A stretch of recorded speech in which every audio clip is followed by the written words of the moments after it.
প্রিয় শিক্ষার্থী, তোমাদের মাঝে আমরা বাইনারি বিয়োগ নিয়ে হাজির হয়েছি।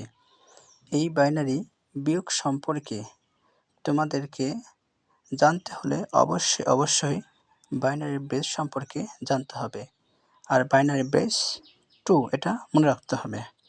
তো শিক্ষার্থী, আমরা বাইনারি অঙ্ক দুটা করে ফেলাই। 1 মধ্যে 1 যদি আমরা বাদ দিই তাহলে বসবে 0। 1 মধ্যে 0 বাদ দিলে 1 বসে। 0-র মধ্যে 1 বাদ দেওয়া যায় না, তাই 0কে আমরা বাইনারি বেস 2 ধরব। 2-এর মধ্যে থেকে যদি আমরা 1 বাদ দিই থাকে 1। এখানে বাইনারি বেস 2 ধরার কারণে এখানে আমাদের 1 বসবে, অর্থাৎ 0 আমাদের 1 হয়ে যাবে। তখন 1-এর মধ্যে থেকে 1 যদি আমি বাদ দিই তাহলে 0 বসবে, আর কোনো কিছু ক্যারি নেই। এবার 1-এর মধ্যে থেকে 1 যদি আমরা বাদ দিই তাহলে 0।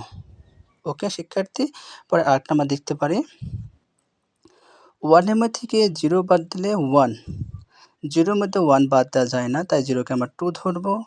2-এর মধ্যে থেকে 1 যদি আমরা বাদ দিই তাহলে 1।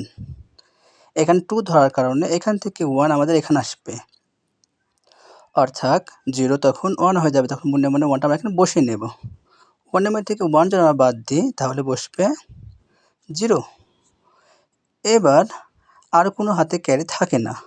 1-এর মধ্যে থেকে 1 যদি আমরা বাদ দিই তাহলে বসবে 0।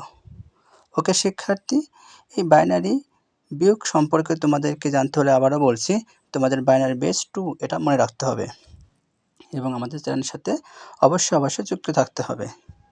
তো শিক্ষার্থী, ধন্যবাদ সকলকে।